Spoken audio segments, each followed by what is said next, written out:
Okay, today's video I want to do some planks. Easy beginner things that you can do to help support the low back, the core, the glutes. Trying to strengthen up the sides of the bodies, find some of the intricacies with the low back that can make things stronger, give more support to it. A lot of times when we have low back pain, we usually just jump into doing some movement things, trying to do some stretching. But more importantly, we need to stop, realize that the back is asking for stability, trying to find some strength in there to hold it strong, keep it steady, and make it feel safe. And so the first plank we want to start out with today is side planks. So go ahead and join me on your side. And with side planks, I want you to start with your knees bent. Go ahead and bend those knees quite a bit. Some people like to have them halfway bent, but the further you bend them, the more that you're going to get a nice alignment through the spine. So prop up on your elbow, squeeze those shoulder blades together before you start to lift. As you lift up, I want you to try and push the pelvis forward. And what that does is that most of us want to go here where we're strong. Use these hip flexors along with these core muscles in the front. And I want you to get those sides. So the further forward you go, and you might feel over accentuated, and that's okay. I want you to try and get a tiny little bit of curve in that back if possible. I want you to hold that. This shoulder can also go up and down. So I want you to try and think you're trying to reach towards the ceiling with this side of your body. So you're pushing and driving that elbow down into the floor. If it's up a little bit or if it's down a little bit, that's okay. Find a place that feels comfortable for you. For me, I like to stack it right underneath there. Try and push that through. So squeeze those shoulder blades, push those hips forward, engage those glute muscles. If this knee doesn't feel comfortable staying next to the other knee because you're tight in your hip, go ahead and just let that knee relax. So let that knee pop up there. I don't want it flying in the air, loosely. Have your heels together so that you feel stable. Hold that as long as you can. We've been going for about 20, maybe 30 seconds. So if you're getting tired, go ahead and rest. Switch to the other side. Go to this other side, post that shoulder, give it a push up, squeeze those shoulder blades. As you raise up, engage those glutes and push those hips forward. Keep that pelvis forward. Your head is also going to be resisting gravity. So this is actually going to benefit the side neck muscles here. That can help with some of the headaches they might be having.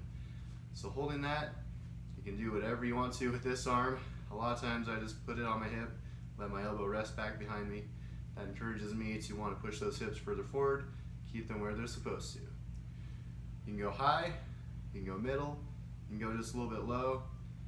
Again, if that knee doesn't want to go together, let it pop up, but keep those hips forward.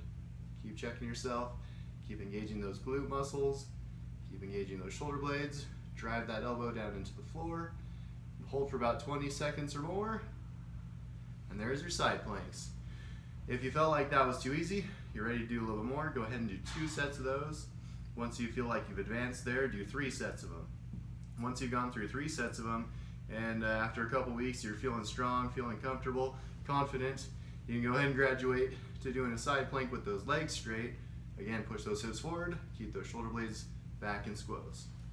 The next one is a back plank. So laying on your back, I want you to put your palms up towards the ceiling. First, kind of wiggle those shoulder blades together. So pull them together as you raise your chest up. For the back plank, I want you to push your heels, your hands, and your head into the floor. If you're a beginner, this might be the hardest thing right there. If you're ready for more advanced, try and raise those hips, bum off the floor, and hold. And again, just trying to reassess. Heels are driving down, hands are driving down, head's driving down, and hold that. You're gonna feel muscles shake, weird places. When I first started doing this exercise, I recognized that my left side was trying to do more work than the right side. But as time's gone on, it started to even out, and my back pain has changed. And I don't have the same back pain that I used to have. It's a lot easier to stretch, a lot easier to move without aggravating my low back. So holding that for as long as you can, that's about 20 seconds, and rest. If you're feeling up to it, do a second set, and then a third set. And then as you feel more advanced, they can bend those knees, push even higher, drive that head a little harder, and get more advanced. Last one, on your stomach, face down. I want you to go on your elbows and your knees, so it looks like you're gonna do a knee push-up from your elbows, which is what we're gonna do. Go ahead and bend those knees. I want you to first squeeze your butt, suck in your stomach, so you've created good stability through that core. And then most people plank in this position. Most people plank really high. They're driving those elbows down. If you do that, if you strengthen that posture, you are asking your serratus muscle to put you in a position of this. We don't want to be strong here. We want to be strong here.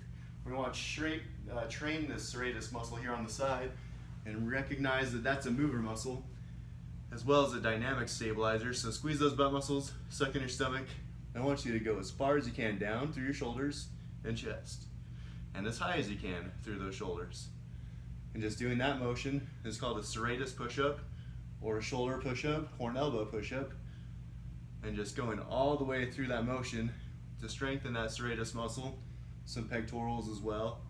So you're still doing a front plank, but you're trying to train that serratus how to do its job through that full motion. As you go up, you can see my shoulders are high towards my head. You can even drive those down low, keep them there as you're going through this motion.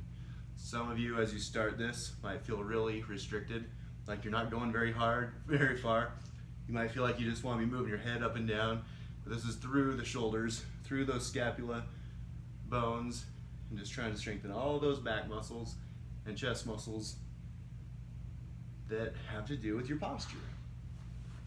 So as you train that serratus muscle there, that helps you to be strong in this position with those shoulders in the neutral position rather than being forward.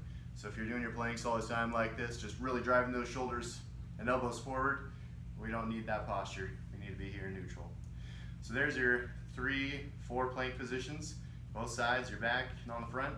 So good luck. Hopefully that helps give you some back pain relief and give you some stability. Thank you.